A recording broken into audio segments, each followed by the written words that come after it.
Chapter 16. Mixing the Dream. It was dark now. The night had already begun. The BFG with Sophie sitting on his hand hurried into the cave and put on those brilliant blinding lights that seemed to come out from nowhere. He placed Sophie on the table. "Stay there, please," he said, "and no chittering. I was needing to listen only to silence when I was mixing up such a knotty, plexated dream as this." He hurried away from her. He got out an enormous empty glass jar that was the size of a washing machine.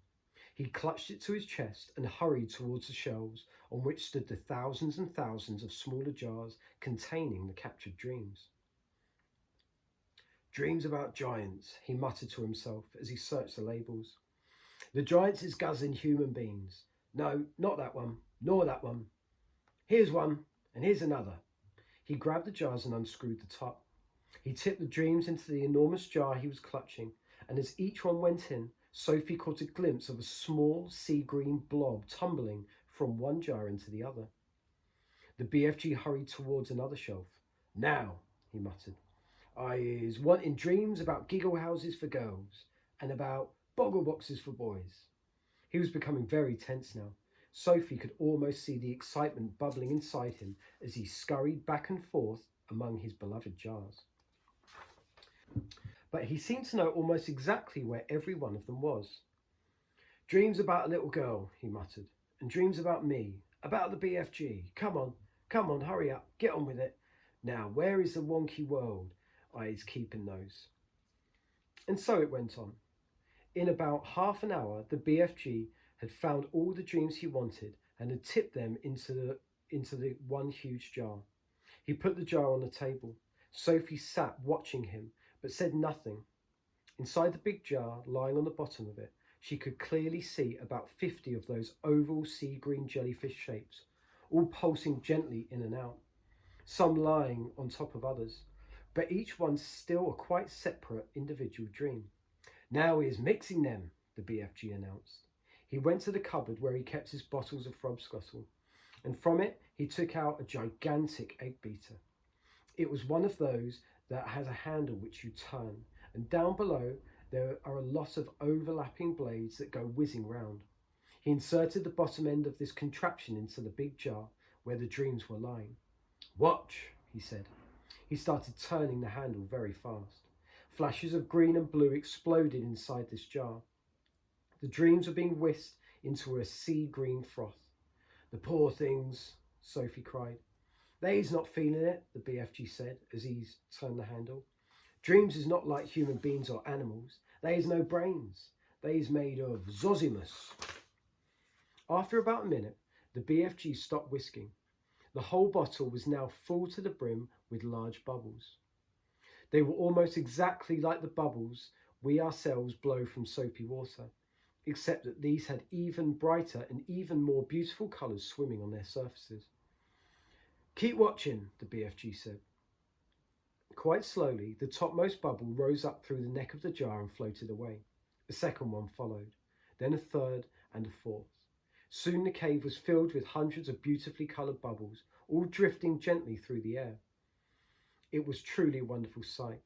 As Sophie watched them, they all started floating towards the cave entrance, which was still open.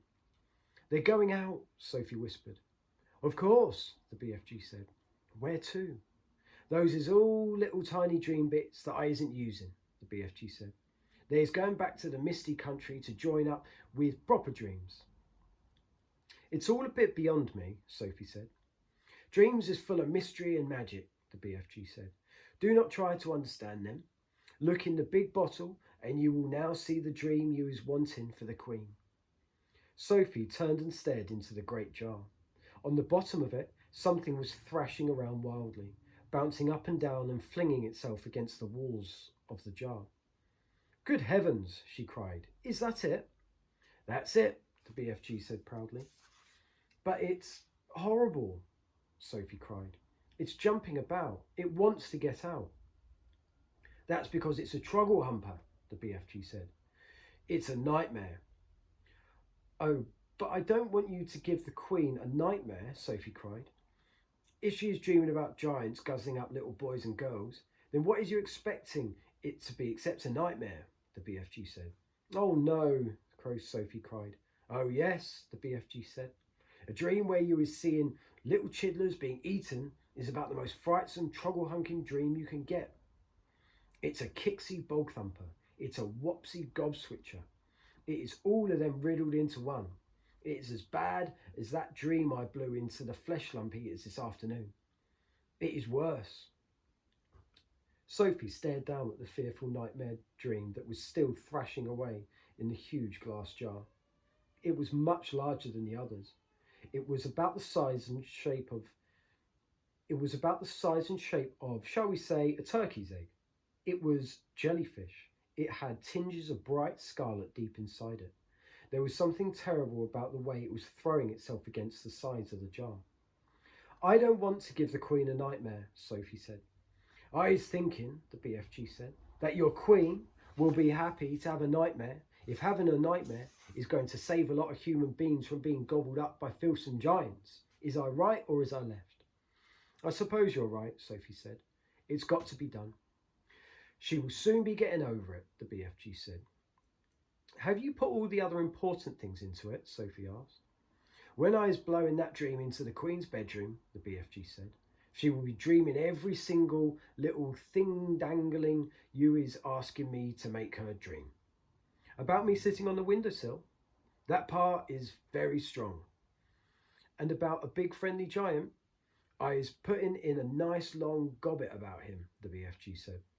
As he spoke, he picked up one of his smaller jars and very quickly tipped the struggling, thrashing Trogglehumper out of the large jar into the small one. Then he screwed the lid tightly onto the small jar. That's it, he announced. We is ready now. He fetched his suitcase and put the small jar into it.